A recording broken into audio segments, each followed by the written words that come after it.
కూటమి ప్రభుత్వం అధికారంలోకి వచ్చిన రెండేళ్లలో ప్రజలకు ఇచ్చిన హామీలు నెరవేర్చకుండా వెన్నుపోటు పొడిచిందని వైసీపీ శ్రేణులు రోడ్డెక్కాయి.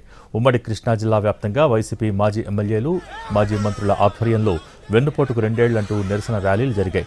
విజయవాడలో మాజీ ఎమ్మెల్యే మల్లాది విష్ణు ఆధ్వర్యంలో వెన్నుపోటుకు రెండేళ్ల నిరసన కార్యక్రమం జరిగింది. మరిన్ని వివరాలు మా ప్రతినిధి శ్రీకాంత్ అందిస్తారు.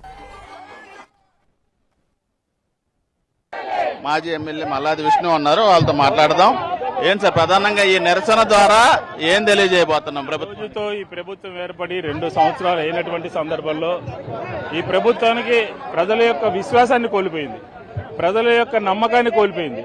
ఎన్నికల్లో గెలవడానికి ఇచ్చినటువంటి హామీలేంటి, ఎన్నికల తర్వాత వీళ్ళు చేస్తున్నటువంటి పరిపాలన ఏంటి, ఈ రోజు జరుగుతున్న కార్యక్రమం ఏంటి, ఈ రోజు కొత్త పెన్షన్లు ఇవ్వడంలో, అలాగే వ్యవసాయ రంగంలో, అలాగే యువకులకి ప్రతి నెల ఇస్తానన్నటువంటి నిరుద్యోగ భృతి విషయంలో, ఆడబిడ్డ నిధి విషయంలో, ఇలా అనేక రకాలుగా ఈ ప్రభుత్వం ప్రజల్ని వంచింది, మోసగించింది. కాబట్టి అందుకనే ఈరోజు వైఎస్ఆర్ కాంగ్రెస్ పార్టీ 15 రోజుల పాటు మండల స్థాయిలో, నగర స్థాయిలో, అలాగే నియోజకవర్గ స్థాయిలో ఈరోజు పెద్ద ఎత్తున ర్యాలీలు నిర్వహిస్తా ఉన్నాం.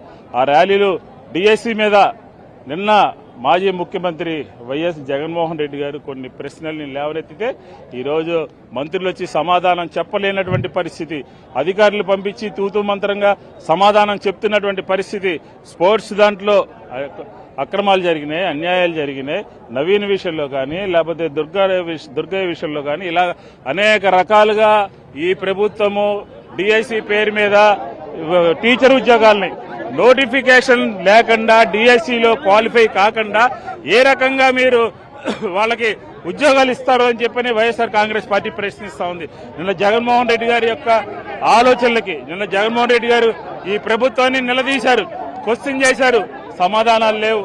కాబట్టి వైఎస్ఆర్ కాంగ్రెస్ పార్టీ ఒకటే డిమాండ్ చేస్తా ఉంది, మీరు ఏదైతే ఎన్నికల్లో గెలిచారో ఎన్నికల మేనిఫెస్టోలో మీరు పొందుపరిచినటువంటి అంశాలను ఏది కూడా తగ్గించలేదు. కరెంటు ఛార్జీలు పెంచనని చెప్పారు, కరెంటు ఛార్జీలు పెంచారు.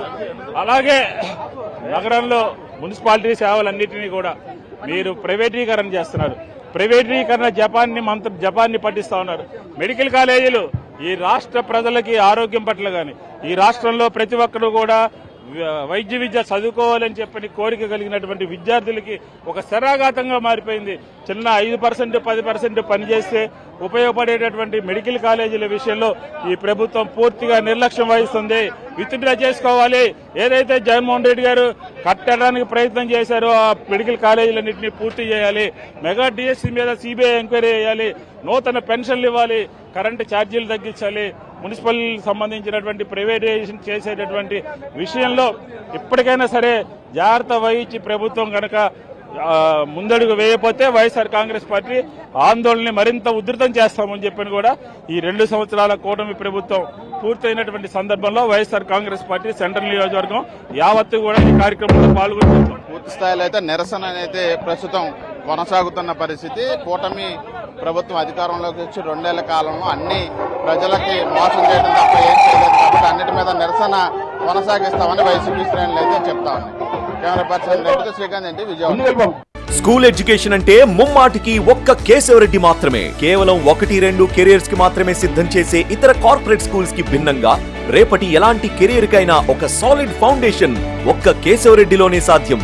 మరోవైపు spoken English, communicative skills, personality development, co and extra curricular activities తో కంప్లీట్ ఆల్ రౌండ్ డెవలప్మెంట్. అందుకే కేశవరెడ్డి మాత్రమే అవుతుంది the king of right schooling.